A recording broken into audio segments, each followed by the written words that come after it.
Veronica was a pedestrian who was struck by an NYPD vehicle as she was crossing the street. And it was particularly challenging because you have two versions of the accident, no surveillance video or anything like that to really substantiate. Llamé a muchos abogados y ninguno quiso agarrar mi caso porque no tenía fractura. Cuando oían que fue una patrulla de policía, menos querían agarrar el caso. Hasta que encontré a la oficina de William Resiliano and Frank, fueron los únicos que no me dieron la espalda. Fueron los únicos que me ayudaron.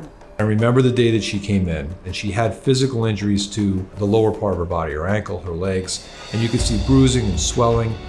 You could tell that there had been an impact. The challenge was the police officer who was driving the police car. His version was that Veronica walked into the side of the car, and that's how she got hurt, basically blaming her for what happened.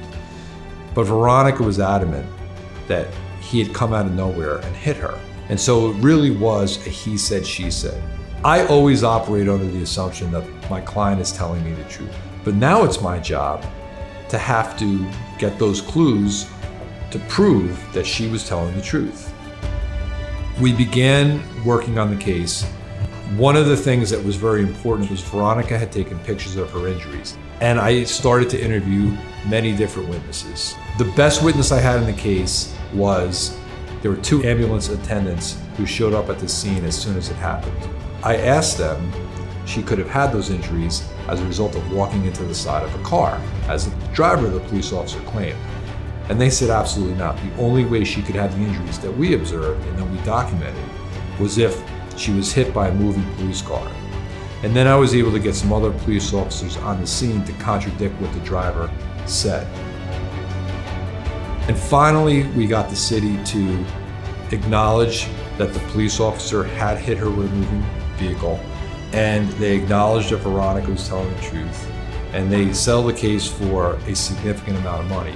It was really getting into the litigation and getting into the policies and procedures behind what happens when there is an accident of that nature, and I found that to be extremely rewarding. And in fact, it was probably one of the greatest moments of my entire legal career to date when we were able to obtain a settlement for her. Ellos pelean por ti. Ellos no les importa quién te hizo el daño. Ellos pelean para que ese daño sea compensado. Yo los recomiendo porque ponen el alma y el corazón en el caso de las personas.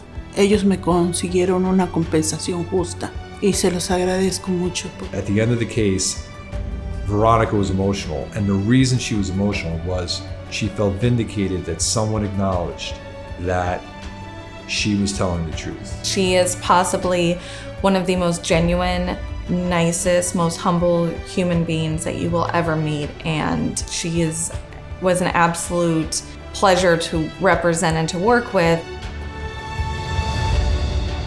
Veronica had told me when I met her that she had gone to several other firms with her case, and they didn't want to take it because it was against the city, it was going to be a difficult case. But to me, I believed her, and I really thought I could help her. And the challenge of going up against a big defendant didn't bother me. In fact, I kind of relished the opportunity. I wanted the opportunity to prove that she was right, no matter what it took. And we spent a lot of time and a lot of effort deposing and interviewing and getting a lot of witnesses together. But in the end, it was all worth it. And I truly believe that we found each other, that there was no other firm that could have helped her other than our firm. And I was very, very proud that we were able to represent her. And I was also very proud that we got the kind of result that she deserved.